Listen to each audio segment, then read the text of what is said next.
Hello, welcome. All right, let me get your names down.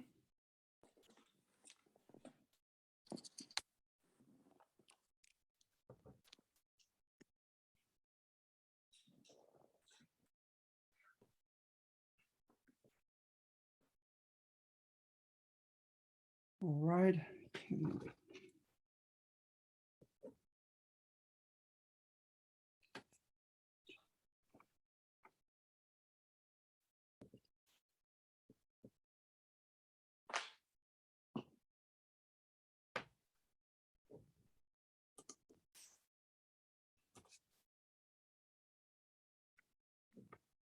All right, great. All right, any questions as we get into Antebellum Westward expansion? Boy, we're biting off a big bite here, okay? I want to go over some notes, if you don't mind. At any given time, if you have a comment or question, feel free to chime in, okay? But I'm going to go ahead and move this up and give a basic narrative as well as I can on such a broad, just deep topic. So the common narrative oftentimes that I've come across, it starts with the big boom of the 1820s in the fur trade with beaver and otter pelts. Matter of fact, according to some sources, the profit margin could go up to 800% in the 1820s from the price of a beaver or otter pelt here in North America to China or to some other distant foreign market, 800%. And so initially, right, the narrative begins with going over the monopolies.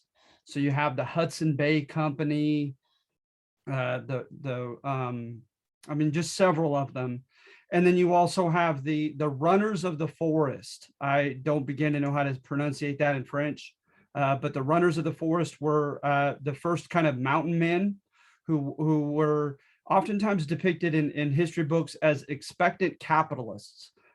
They assimilated to Native American culture. They oftentimes took Native American wives and had biracial children and followed Native American protocol and kind of blended in. They would meet at the famous rendezvous. They've had rendezvous, the Native Americans, for millennia. One of the most famous up in the Idaho country is the Dalles, D-A-L-L-E-S. If you wanted to look into that. But it was like a flea market and a fair and a diplomatic meeting all in one for the Native Americans. And they would trade their goods, their commodities with one another. And so these French runners of the forest and these monopoly companies, granted the monopolies from the Russian Tsar, from the King of England, etc., came to make a quick buck. And so they weren't there so much as the runners of the forest, the monopolists, to try to raise a family and actually live immersed in Native American. But neither were they there to stake out permanent territory necessarily, to farm and subsist for multiple generations. They were there for a quick buck. So then you have, by the 1820s, the late 1820s, you have, your John Jacob Astors, your Manuel Lisas. These gentlemen made it more open and capitalistic, as opposed to just the special privilege of the mercantilist few under the mercantilist economies of Europe. Now, right, they're opening up and they're opening ads in the newspapers, etc., saying, I need able-bodied men. Who wants to make money? Who's willing to take the risk of moving out to the West and trapping beaver and otter, etc. And so now they start getting very multinational, very more just heterogeneous, very diverse group of people, not to mention numerically much higher number of people by the 1820s, rush to the West, to the far West, to take advantage of this. Then you also had publicity from expeditions by famous mountain men, right, who were kind of going after the tradition of the runners of the forest. And so you have Jim Bridger, and the Rockies got a lot of publicity as a mountain range in Colorado from him. Jedediah Smith and the famous South Pass through the Rockies, as well as the Sierra Nevada mountain range from Nevada into California. He helped popularize those geographic entities. William Ashley helped popularize the Oregon Trail. Robert Stewart long before him during the War of 1812. And William Becknell got a lot of publicity directed toward the Santa Fe Trail. All right. And so you take a look at some of these maps. So notice they started mostly in Independence, Missouri. And so you have the blue one is Nauvoo, is Illinois, is the home of the Mormon Brigade. And so that's known as the Mormon Trail, the navy blue one. And of course, as you could easily guess, the orange one is the Oregon Trail. The California Trail stems from it here in green, and then the famous Santa Fe Trail to the south. All right. And in addition to that, I have a map of, just to give you historical context. So see, all this is the Louisiana Territory, purchased by Jefferson's administration in 1803. But notice how long it took for them to become states. I mean, look at North Dakota and South Dakota, 1889, Wyoming, 1890. It took a while. They were known as public domain, and that area had been claimed by and sovereignly claimed by France as well as Spain.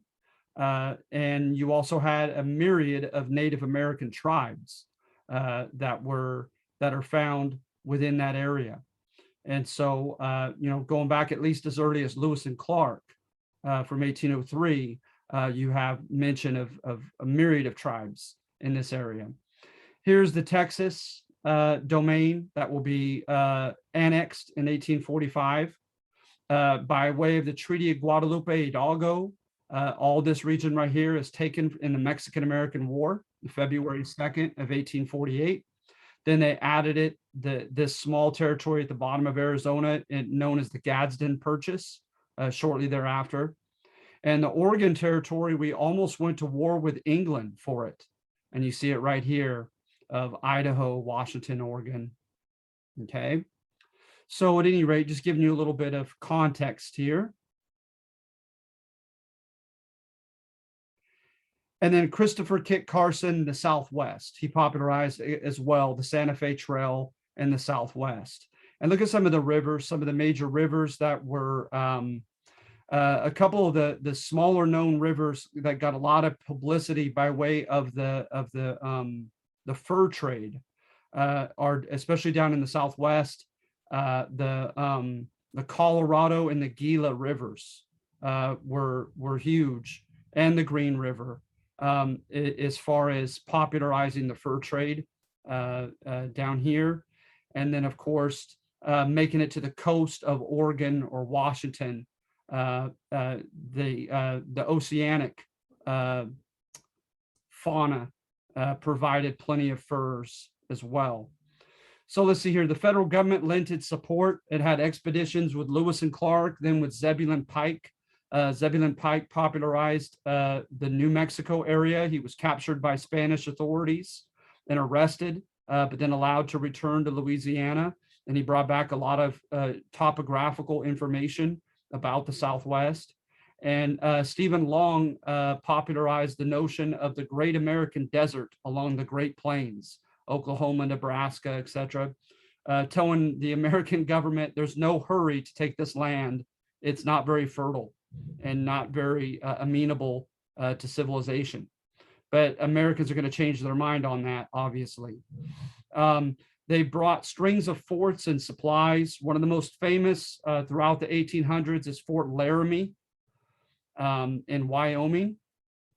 But they're going to have strings of forts, and they're going to provide supplies to overland travelers. So food and any kind of sources. Tools, weapons, etc. So at any rate, you have that as well. By the 1830s, you have the famous, overland postal service too, with the Pony Express, where they would ride about 50 miles from one station to the next. And then by the 1840s, you're not only going to have mail facilitate, the somewhat extension of the West into the West, but also by the 1840s, the telegraph. You're going to have telegraph lines in the 1840s stretch across the continent. So the U.S. government is getting involved. Independence, Missouri, St. Louis, Missouri, they're going to open up stores and provide free maps and information on the overland trails, and actually very much not only promote overland travel, but even in some way subsidize it. Then the missionaries, you have the Methodists of 1834 into Oregon under Reverend Jason Lee. Marcus and Narcissa Whitman are going to be killed by the Native Americans in Oregon, and it's going to be depicted as somewhat of a martyrdom, and it's going to be depicted as a call for other evangelical Christians to spread the gospel into the far West. There was an anecdote, and I have no idea on its veracity, but there was an anecdotal story about a couple Nez Perce chiefs who came to a big fair in St. Louis and contended that the Native Americans in the far West were waiting for the white man's great book, the Bible, to be taught them. And so there became kind of a craze during the 1830s and 40s for missionary activity into the far West. The Spalding Group was allowed permission to settle in the Willamette Valley of the Oregon Territory. Governor McLaughlin of Canadian descent gave them permission to do so. And oftentimes the Spalding Group, as well as the Bidwell-Bartleson Group into California, when they do conflict history, right, where they kind of vilify the winners, they depict these expeditions as Trojan horses, like with a famous story, right, with the Aeneid, where the Macedonians hid soldiers in a Trojan horse so that the Trojans would, have a false sense of security and bring the horse into Priam's gates, and then they were allowed to take them to defeat them from within by way of that Trojan horse. Spalding and Bidwell and Bartleson are oftentimes depicted in that way, as far as, regrets, perhaps, that the English and Canadian and the Mexican authorities of California would later have in allowing these settlers to come in. You had so many in 1843, it was known as the Great Migration of 1843. So a lot of them reported to have traveled across the Oregon Trail in that year alone. And then Texas and Coahuila. Coahuila is a state in northern New Mexico beneath Texas, right? Chihuahua and Coahuila are beneath Texas. And Coahuila was annexed to Texas. It literally, like the word E is and in Spanish, the Y. They were literally treated as one province together. And so there was great inducement for settlers to come in the early 1820s, beginning in 1819 to Moses Austin, and then it was given to his son, Stephen Austin, as an impresario, as like a governing, somewhat of a governor and military leader over fellow Anglo-Americans in the region of the Brazos River of Eastern Texas by present-day Austin. And so they were given 4,428 acres if they were to raise cattle. And they were granted like 100 and something acres, or if not more than that, if they were going to farm. They were charged officially 6 cents an acre when an acre cost $1.25 in the American public domain being sold. So 6 cents versus $1.25. And then oftentimes I understand that Stephen Austin even waived the 6 cents and gave out the land for free outright. You were granted 7 years uh, of deprivation of taxes. So they couldn't tax you for 7 years. And what you were simply asked in return is you were to learn Spanish, you were to become Roman Catholic, and you were to follow Mexican law and the Constitution of 1824. And the Constitution of 1824 was quite similar to the American Constitution, a constitutional federal republic. Okay. And so many of those who came in, however, were Scots-Irish, and they were very libertarian. They came from Tennessee, Kentucky, Mississippi, Alabama, Georgia, Louisiana. And, you know, they had that very much that government don't tread on me, worldview coming in. And right off the bat, they didn't like that they couldn't have a trial by jury. They didn't like that representation for them was in Saltillo, Coahuila, rather than anywhere in Texas. And so they had problems there. And they had problems by the early 1830s with Mexican authorities over slaves. Some of them tried to smuggle in, bring in slaves. And in the 1830s, Mexico outlawed, abolished slavery. So you had a Fredonian Revolt, and Stephen Austin himself and others are going to squash it. You had a guy named Juan Davis Bradburn. I think it's Davis Bradburn, not Bradburn Davis. But at any rate, he was an assimilated Anglo-American, and he was an inspector and a customs collector, a tax collector. And a lot of the, more libertarian and defiant of the Anglos living in this Austin area saw him as a sellout. So when he came to try to tax them, they attacked him on more than one occasions. I want to believe it was, I want to say that it was Anahuac, Anahuac, where a lot of the drama happened in Texas. And so at any rate, the Fredonian Revolt was brought down by Austin himself. Austin tried to follow for a while, evidently, the dictates of Mexico and tried to be a good middleman between this Anglo colony. Matter of fact, he even sent complaints that he needed more soldiers, that the region was becoming too heavily populated with squatters coming in, and that a lot of them were defiant, but he didn't have the means to keep law and order in his province. And that's going to be somewhat cemented, that conclusion, by Manuel Mier y Terán. Mier y Terán came in and gave a formal inspection of the colony, and none of his news was good from Mexico's perspective. He said that the Americans were enterprising. That's a common, adjective, positive adjective that was ascribed to Anglos by Mexican authorities. I take it as, I hope I'm not misunderstanding that adjective, but enterprising as they were hardworking and they were very innovative in bringing diverse types of economic activities into the area that could help out the general economy of that region. But he said that they were also haughty and defiant, right? And haughty, right, is arrogant. You don't think the rules apply to you, etc. So he also mentioned that in his inspection. And so the conclusion of that was the April 6th colonization law that said no more gringo immigration. Any Anglos in the region who are not abiding by Mexican law are to be deported, and several other strictures as well. So Stephen Austin went down into Mexico itself to protest this April 6th law, to try to get some type of compromise on it. But when he met with President Gomez y Farias, they supposedly had an ego clash, and Gomez Farias had Stephen Austin arrested for, like, if my memory serves me correctly, at least 11 months, like at least about a year.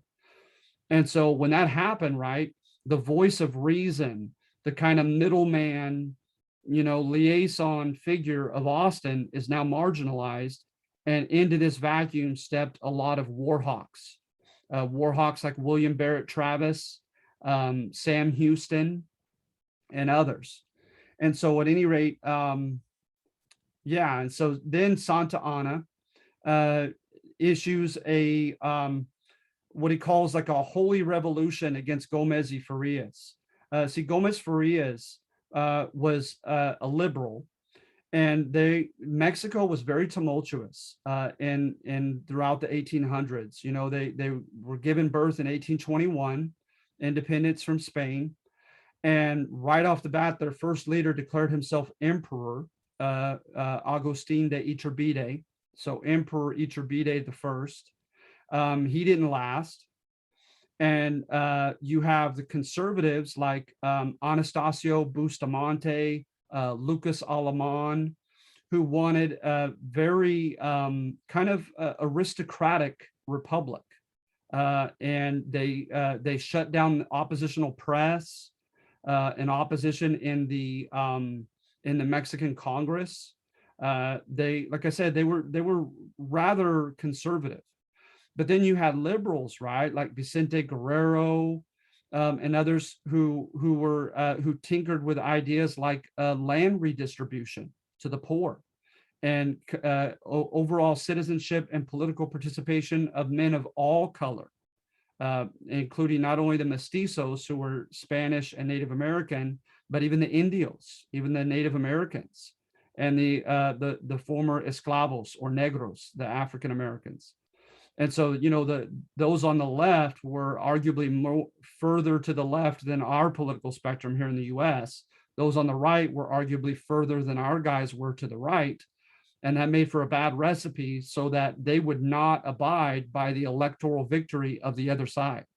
And there would almost instantly be a coup, right, or a civil war.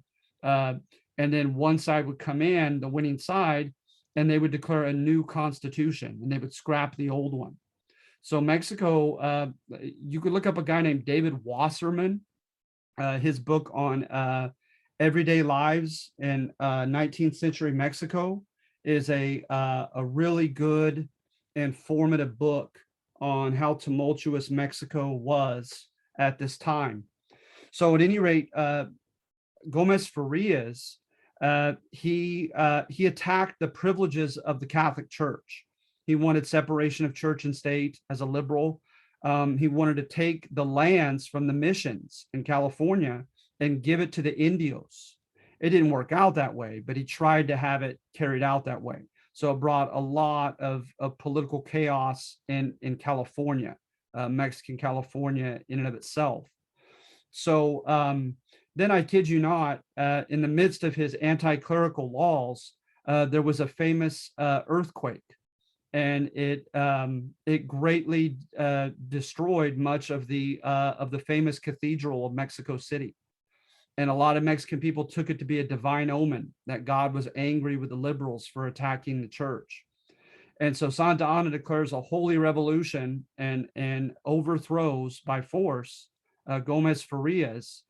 And he issues the Siete Leyes, the 7 laws constitution. And it was pretty conservative.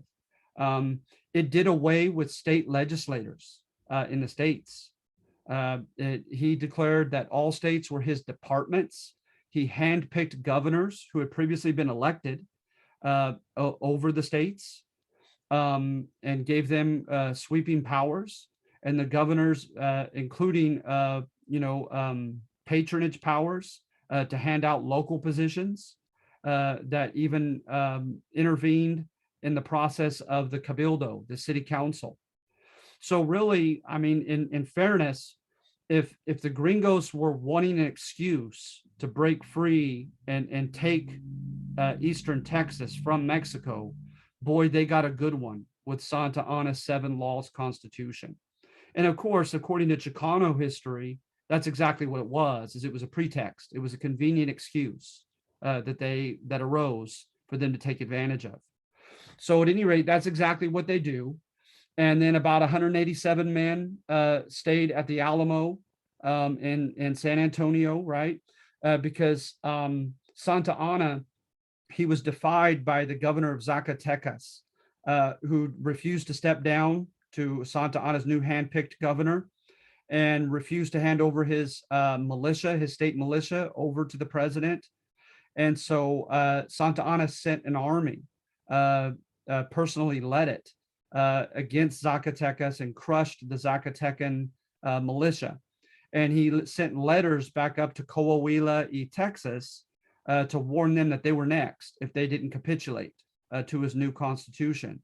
And that's where you're going to see a relative split, whereby those in Saltillo, Coahuila are largely going to step down.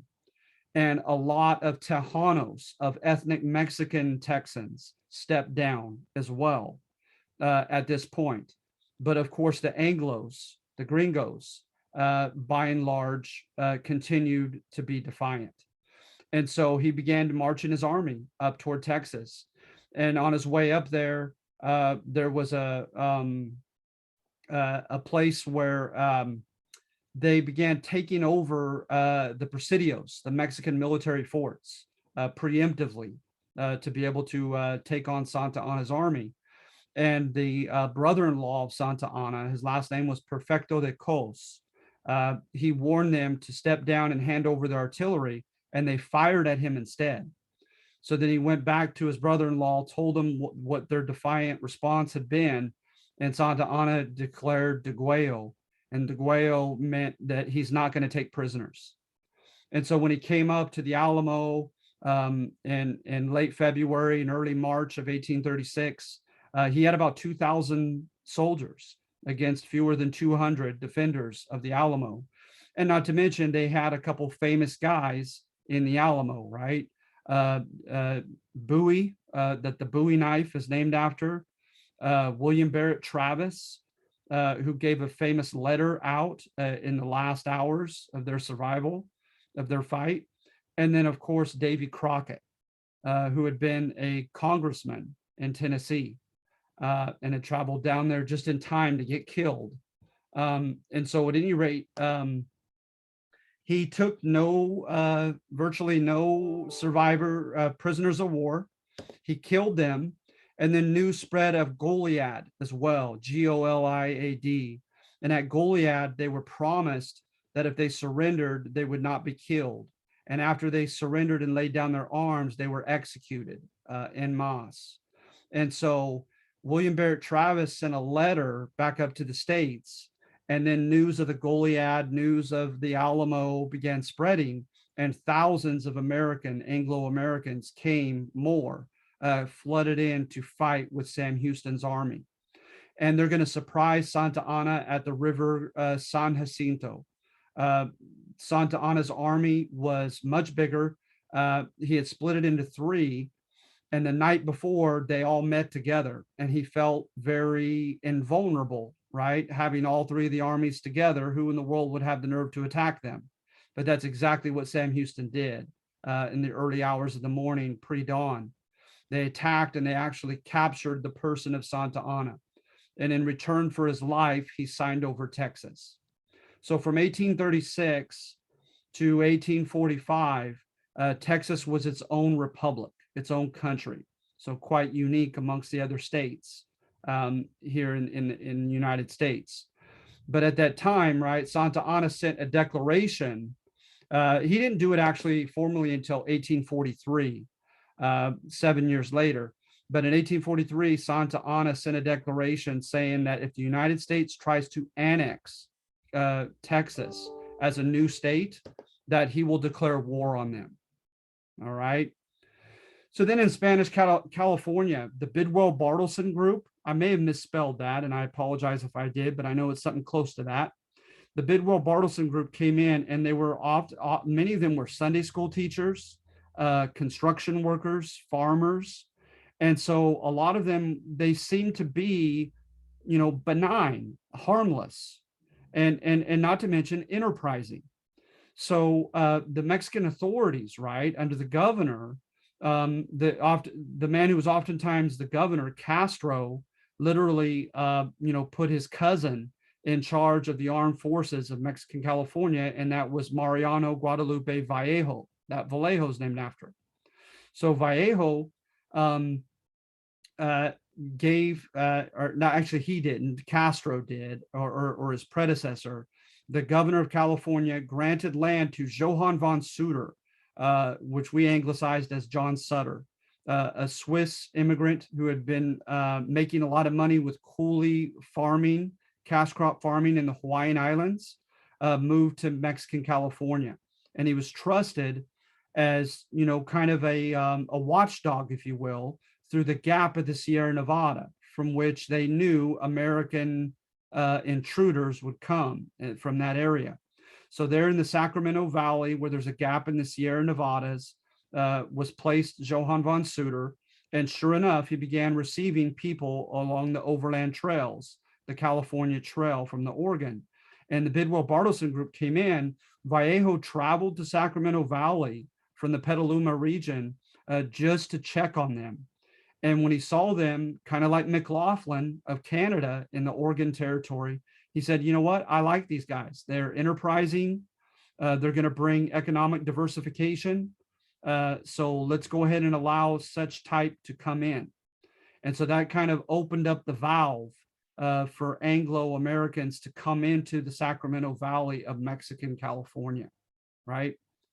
And then, of course, like I mentioned, Mexican California, as well as Mexico itself, was very tumultuous. Multiple coups, civil wars. I kid you not, in California history, at more than one juncture, two different gentlemen claimed to be the governor at the same time. I believe in both occasions, one remained in Northern California, and it was either always in Monterrey or in San Francisco, and the other one was in Los Angeles, equally claiming to be governor. So at any rate, that didn't bode well for Mexico as well. It made them vulnerable. And not to mention, about every 20 years, in the early 1800s, the American population was doubling. I kid you not. And then you think about also, the system that Alexander Hamilton had instituted of subsidizing businesses, building infrastructure. This is starting to become an American megalith, right? An American giant. And so America is setting itself up to play the bully with Mexico. And so at any rate, where are we? Jedediah Smith came in, and John C. Fremont came in 2 or 3 times. Jedediah Smith privately as a mountain man, but John C. Fremont with an American uniform from the American topographical crew of the armed forces to gain scientific information. But on his second trip, he didn't have his proper papers that said he was allowed to at least go to the Sierra Nevada. And he kind of contradicted himself when they asked him questions. So it began to look suspicious, as if the United States were sending in some type of military espionage into Mexican California. So they actually eventually arrested him and gave him an ultimatum to leave the state, which he did after some theatrics. Then Richard Henry Dana visited Mexican California and painted a very condescending picture of Mexican California, being absolutely beautiful.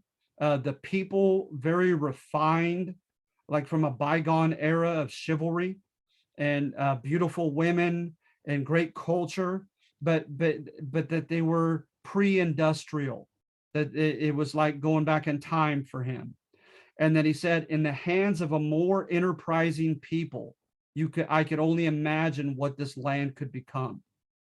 And he ended up writing a book out of it called 7 Years at the Mast, and it became like an equivalent to a bestseller back in the States. And it really enhanced popular interest in Mexico, in Mexican California, that is. And then you had troublemakers, according to the Mexican primary sources, like Ezekiel Merritt and especially Isaac Graham. And they are going to stir even more trouble when war breaks out in 1846 between the United States and Mexico. They're going to go and they're going to capture, while he's having breakfast in a robe with his daughters, they're going to capture Mariano Guadalupe Vallejo, the Comandante General of all the troops of Mexican California, and take him as hostage. And they're going to hand him over to Fremont, who was part of the actual American military, right? And so at any rate, that's known as the Bear Flag Revolt. And ostensibly, right, like the Texas Rebellion, it was supposed to institute its own bear flag republic, but yet why then would they hand him over to a U.S. military commander, right? And so at any rate, and not to mention, there was a spy for the U.S. military named Archibald Gillespie, and he had met with Fremont prior to the Bear Flag Revolt. So a lot of it smells like conspiracy, like the United States was predetermined in taking California from Mexico at its first opportunity. All right. So then the Mexican-American War, President John Tyler and then his successor, James K. Polk, asked Congress to annex Texas, despite what Santa Anna had declared. And Congress went through with it. And then in addition to that, they're going to engage in a boundary dispute. They're going to contend that the river demarcating the boundary between Texas and Mexico be the Rio Bravo del Norte, the Rio Grande, right, which is to this day. But when the Spanish had made their boundary agreements with the United States, it had never been that river. To the west, it had been the Sabine River, and then to the south, it had been the Nueces River.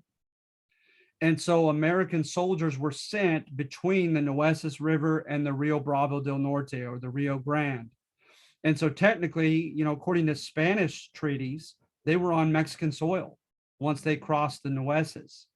But they waited on the northern side of the Rio Grande. And eventually, after several days of tension, an American cavalry group was attacked. No one knows who shot first, but up-teen number of American cavalrymen were shot off their horses. So Polk goes to Congress and says American blood has been shed on American soil and demands vengeance for it.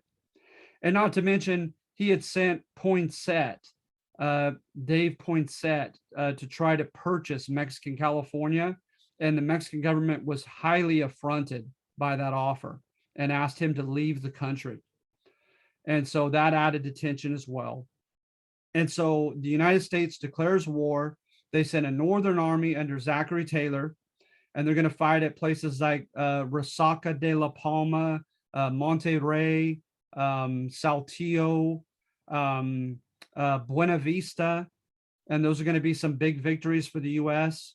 And then the Southern Army under Winfield Scott is going to fight at a place called Cerro Gordo, and then Chapultepec, and they're going to fight their way into Mexico City and take over Mexico City itself with thousands of American troops. And that's when all hell breaks loose, as far as private citizens rising up against this occupying force, etc. So at any rate, the United States is going to tinker with the idea. A couple interesting things during the Mexican-American War is, one is a gentleman, a congressman, asked that whatever is taken from Mexico, because it was clear at that point that the United States was going to win, whatever would be taken from Mexico, that slavery should be prohibited in that conquered territory. And that caused an acrimonious debate, even fistfights in Congress over slavery.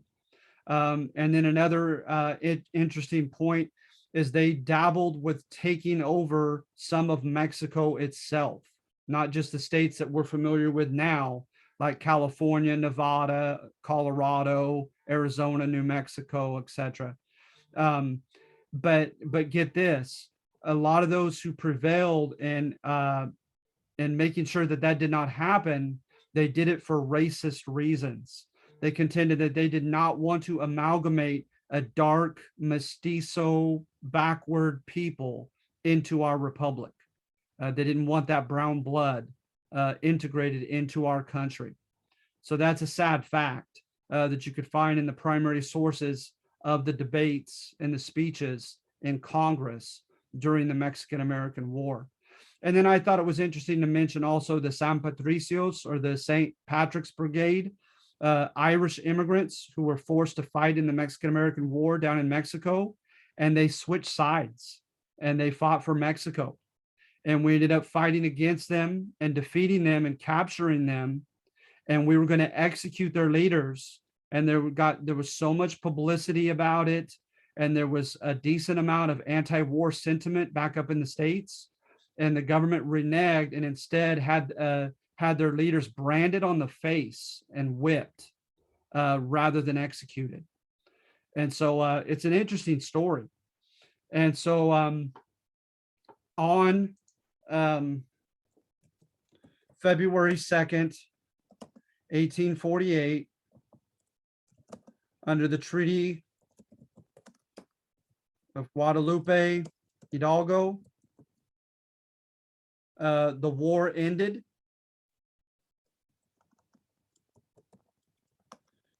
U.S. took the far west, but citizenship promised to Mexican Americans.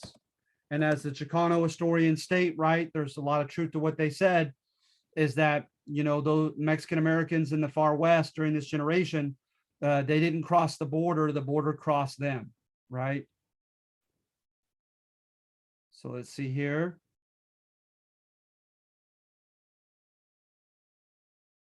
So the gold rush, all right. Here, pardon me for a second. A little dark in here. All right, so the gold rush, according to primary sources of 1848, superficial or placer level gold was attainable. You look at the old famous book by J.S. Holiday, The World Rushed In. You look at historians like that I favor, like H.W. Brands. They mentioned that 1848, that it was rather egalitarian. You didn't need special machinery. You didn't need capital or money to begin with. You didn't even have to have a great skill set that you had acquired. But you could find superficial level gold rather readily in 1848. Then, of course, in 1849, you have 80,000 across the overland trails alone. So a mad rush of humanity into the gold mines of California, and from 1849 to 1852. So Turner's thesis, right, where you see on number 1 of this assignment, what does Turner state? The West renewed and ensured American meritocracy, or equality of opportunity. Okay, so that's what he states, is the West renewed American meritocracy, that it leveled the playing fields economically for everyone, right? And in so doing, he contended that the dangers and the opportunities had a leveling effect. So for instance, right across the overland trails, most who died of diseases. After that, died of accidents. If you look at a guy named Robert Stewart, and during the War of 1812, he did a trip backward from Oregon back across to Missouri, right? But basically over the Oregon Trail. You had guys drinking their own urine, at one time considering drawing sticks for killing one of them and eating him for lack of sufficient food. They, on at least 2 occasions, they were extorted by the Crow and other Native American tribes who stopped them at gunpoint and said, "Give us everything you have or we'll kill you on the spot." So you have your Columbia, Snake, and Platte rivers that a lot of people drowned in. You have your historians like Candy Moulton and other historians who look over the dangers of the weather, people being gored or stampeded to death by the bison that were roaming, as well as the roaming cattle of the far west. Native American attacks, I mentioned the Crow, but in the South, you had the Comanche, the Apache, and the Navajo that developed fearsome reputations for attacking people, the Blackfeet and others up in the north, in the Mandan Mountains. And so, to him, right, it didn't matter what your family name was on the East Coast, how much money you were coming with. You could just as easily drown in a river, be attacked by a Native American, die according to the elements or a disease or an accident, just as readily as your poor counterpart from the East Coast could. So hence that the dangers had a leveling effect, right? Then another component to the dangers that oftentimes is utilized when people adhere to Turner's thesis is they look at relative temporary anarchy. You literally had a lack of legal institutions in some of these areas, like the gold mines at first. You didn't have a sheriff, you didn't have a police department, right? And so at any rate, you had instead, right, you have this stories of brigands and vigilante groups, like the miners associations, right? I have a question here. Yes.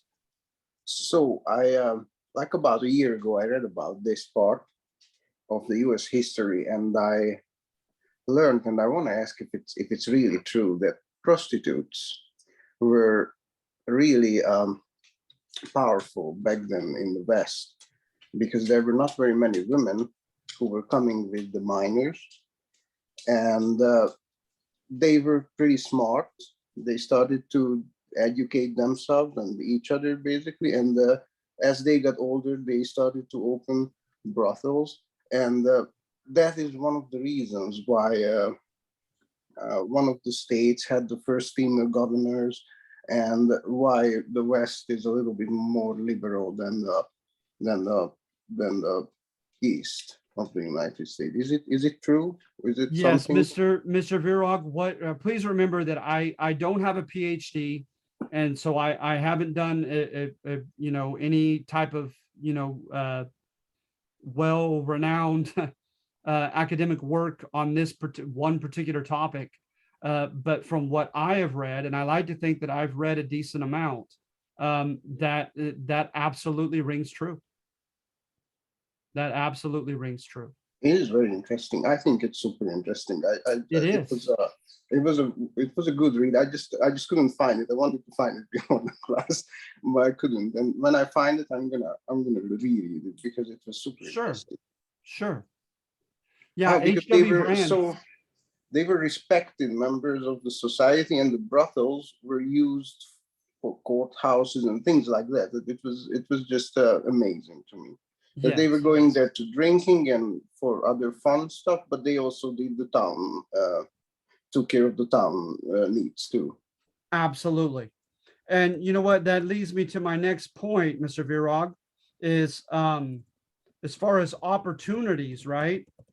One of the most preeminent ones, one of the most salient ones that sticks out is they call it mining the miners. Mm-hmm.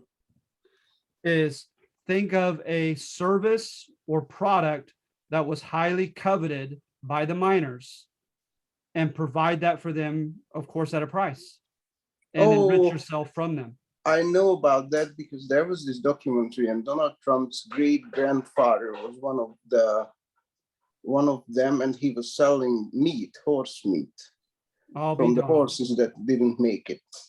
Wow, I did not know that. I think it's his documentary of his life. Okay. I am not sure though. in one of those movies. But absolutely, I mean, that absolutely was a phenomenon, that happened enough for it to become a major theme in a lot of books on the gold rush and in the West, Yeah. and including what you mentioned about the women.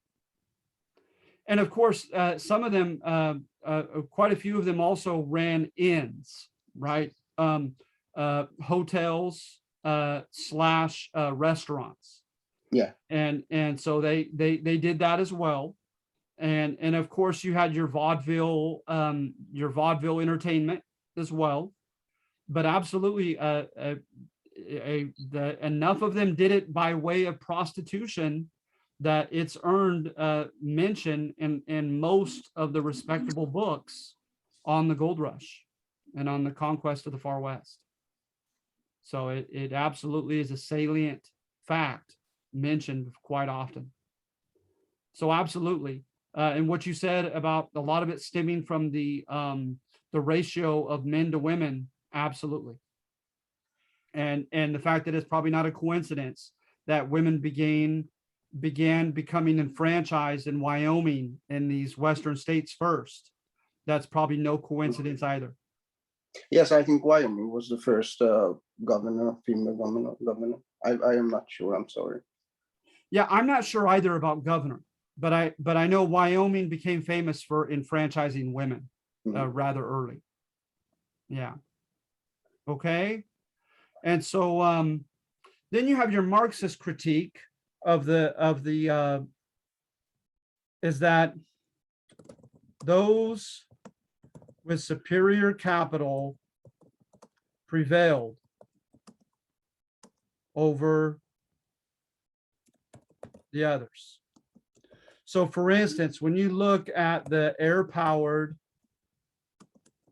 and water-powered drills, these were as big, that's an exaggeration, but they're at least half the size of an oil derrick. These are huge machines, very expensive. A group of men, even putting their resources together, could not afford these drills. And according to our textbook, Alan Brinkley, most of the mineral wealth that was extracted from the West was extracted as minor minerals like copper, etc., not gold or silver. And most of it was deep, deep within the veins of the mines, the mountainsides, underground, etc., and extracted by way of heavy machinery. So who alone could afford this, right? Or the corporations. And you could make a similar argument about farming. The mechanical reaper, mechanical thresher, the harvester combine. They could do, and Howard Zinn states, in like 3.5 hours, what would take you, more than a day with manual labor. And so the corporations came in, and also the corporate ranchers came in and bought a lot more acreage than their poorer counterparts could afford. And, barbed wire was what, 1873. And so they get barbed wire and fence off their territory and hire several ranch hands. And so the corporations, arguably prevailed ultimately in the West, especially including mining, the mining of minerals.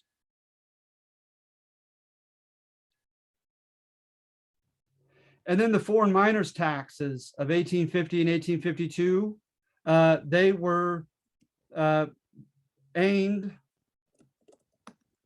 against Hispanics and against Asians.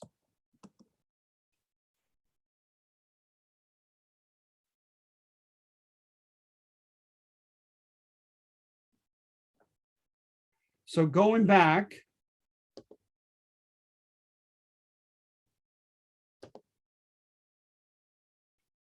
to the antebellum assignment,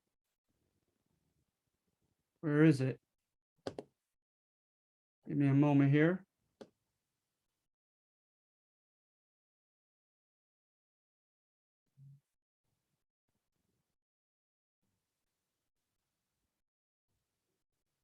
Well, I might have to just talk about it. I know I have it opened. That's frustrating. But at any rate, with number one is it adheres to Turner's thesis. It contends that equal dangers and equal opportunities arose in the West, and therefore the West did somewhat renew and fortify the tradition of equality of opportunity for people in this country. Again, that there were equal dangers for everyone, having a leveling effect, and equal opportunities. So opportunities to squat on land, right? Squatters' rights have become strong by the end of the Trail of Tears. And so people came in and squatted on California land and Spanish Californian land. And oftentimes they were pastoral, right? Having cattle or sheep. And so they would have thousands of acres. And so you'd look out at any given time, you know, kind of like driving up here in Northern California, 108 and up into the foothills. And you may not know, I for the longest time, I have not, you know, how much of that is public domain and how much of it is privately owned, because they're not doing anything to cultivate it, right? So people would come on this land and say, hey, no one's here. And so I'm going to squat on here and build a cabin. And then they would hear later on that a Mexican or Spanish patron owned that land and was telling them to get off. Well, if you were defiant and said, well, wait a minute, you're not using this portion of the land that you own, and I'm improving it, whereas you did not. It went to a local judge, and the local judge got to decide. And oftentimes that by the Jacksonian time period in 1830s, this is now the 1840s, going into the 1850s, a lot of judge positions were elected, and the Anglos had come in by the tens of thousands, right? And so now it was the popular thing to do to grant portions, little parcels of that land that the Hispanic owner owned to these squatters who were doing something with it. And so kind of like moths eating away at a shirt, you know, in a drawer, they would just gobble up little portions of the Spanish-owned lands, right? Can I ask a quick question? Sure. Do you think that the judges leaned more towards giving the land to the Americans? Oh, absolutely. Yeah. Okay. Yeah, absolutely. Yeah. According to the, you know, I try to read as many, you know, from as many vistas as possible. And so I've read some Chicano history books on the West, and they have no doubt. Okay. Yeah, they have no doubt. That's So Felipe Armesto Diaz, a guy named Gutierrez, have popular books on the taking of Hispanic West, and Iber and De Leon, and they have no doubt that also just good old fashioned racism played into it as well. Yeah. Okay. That's kind of what I figured. Yeah. Unfortunately. And so, so at any rate, they wanted latitude and longitude lines. They wanted an exact date and the ruling authority who had granted that land to them. Well, for multiple generations, the Hispanic owners didn't hold on to that. And they demanded that as proof, right? And the Spanish were not as, you know, I hate to stereotype, but I mean, the Spanish oftentimes in their denouements of land, when they would give out land, they were not as anal retentive as the English, as far as wanting absolute latitude, longitude lines, permanent markers, etc. So sometimes they would kind of almost informally write on the document, right? Up to this tree, or some type of demarker that was not permanent. And so hence a lot of them, you know, lost portions of their land. And of course, some sadly lost all. Then you had your guys like Richard King in Texas, and others coming into New Mexico, where they would deliberately challenge the Hispanic owner in the courts to make the Hispanic owner have to repeatedly pay court and lawyer fees to try to spin them into oblivion, so they'd eventually give up and sell the land. And when white people decided to squat on the land, how did they do it? How did they go to some kind of office and told them which part of the land Yeah, is? either the land survey office or the local Mhm. judge. And they just went and said that this land is mine from now on, or how? Yeah, they would say oftentimes, remember, because the English and the Spanish both did this to the Native Americans, right? Mhm. Is literally the Spanish, it was a legal term, tierra vacía, empty land. With the English, the term was virgin soil, had not been touched, had not been improved, had not been cultivated. And so they would say that and go to the Mhm. local judge or local land survey office and say, hey, I found some land. No one has done a thing with it. There's no one anywhere around, and I'm going to build a farm on it, and I want to formally petition to have it granted to me. Oh. And then you had your variations where sometimes what they would do is force the Hispanic owner to sell that portion of his land to you, but he'd at least get his money for it. So there were other variations. It wasn't just as simple of a dichotomy as either the Hispanic owner got to keep the land or the squatter got the land. So there would be times where the Hispanic owner wouldn't even know that someone had taken his land? Oh, absolutely. Oh my gosh, okay. Yeah.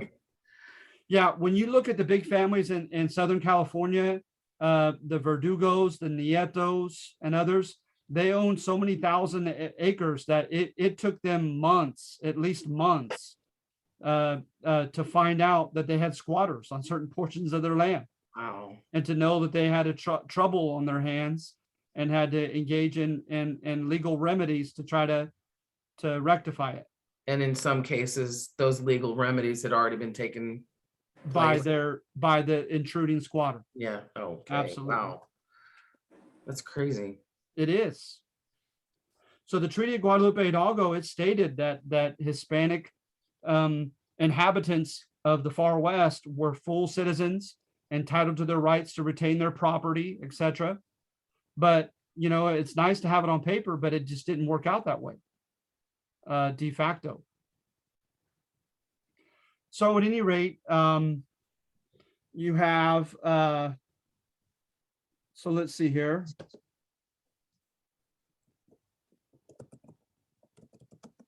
Post-war discrimination.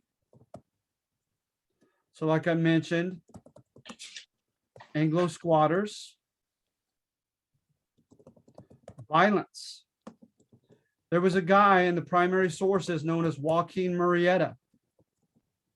And the popular story is that his wife, and I don't know, again, this is an anecdotal story. I don't know how accurate it was at the time written, but that his wife and brother were killed by Anglo miners. So he became what historians call a social bandit, like a Robin Hood.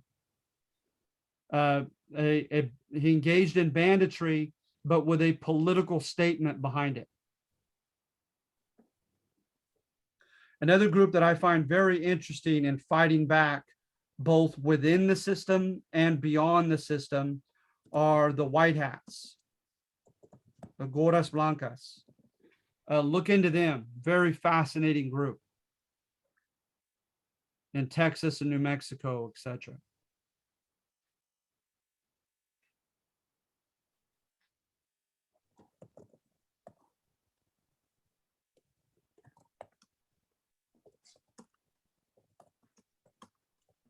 So they fought back within the system.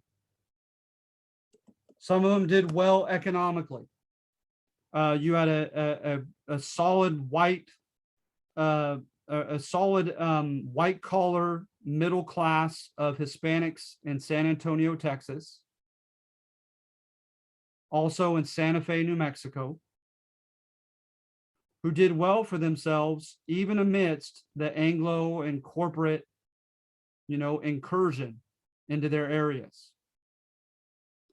Some of them also fought back in politics and fought for their rights and so forth as politicians, or trying to run candidates as politicians. So there was a guy named Esteban Ochoa, who was a Hispanic mayor of Tucson, Arizona. Mariano Guadalupe Vallejo here in California, I believe, is a state senator in California. So they fought back within the system and beyond.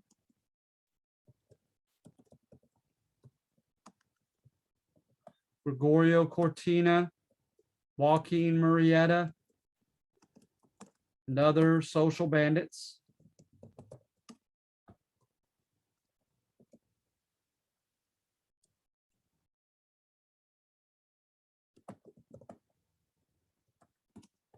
They maintain their culture effectively. I read a book just on Latinas marrying Anglo men and how faithfully they raise their kids as Hispanic children.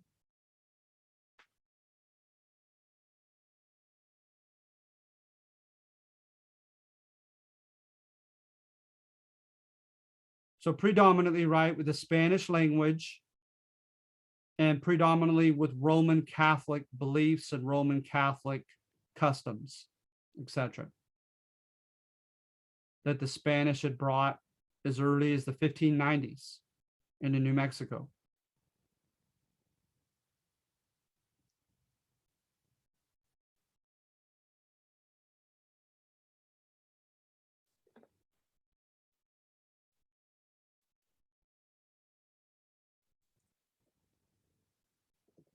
But here's a term that Iber and De Leon use.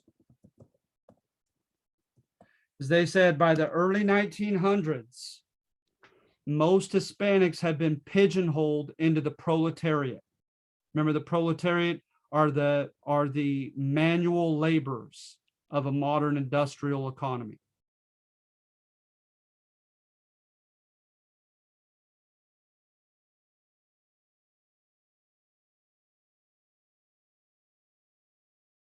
So the service sector, right? Criadas, maids, cooks and cleaners, gardeners, right? Sadly, it's become a cliche. By the early 1900s, field workers. So I wouldn't necessarily say so immediately because from the sources I've read in the mid to late 1800s, the predominant demographic that I've come across were Asians, actually.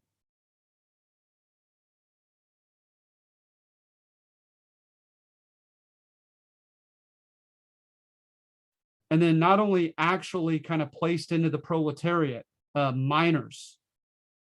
Look up the Anaconda copper mines in Arizona. They hired almost only Hispanic workers. The Topeka and Santa Fe railroads, almost solely Hispanic workers. Grueling work, not paid well, not many opportunities for advancement.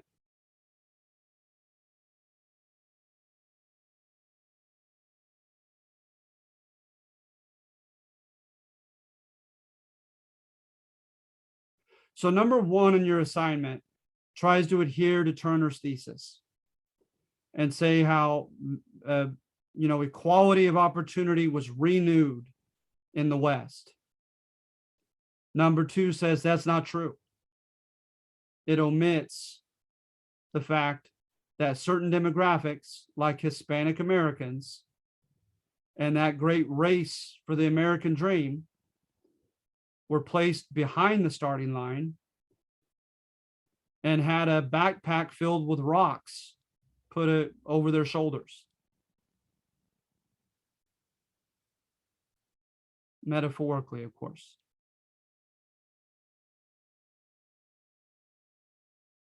All right, so does anyone have any questions? Any questions or comments? You guys feel decently about this one? Yeah. Okay, any thumbs up?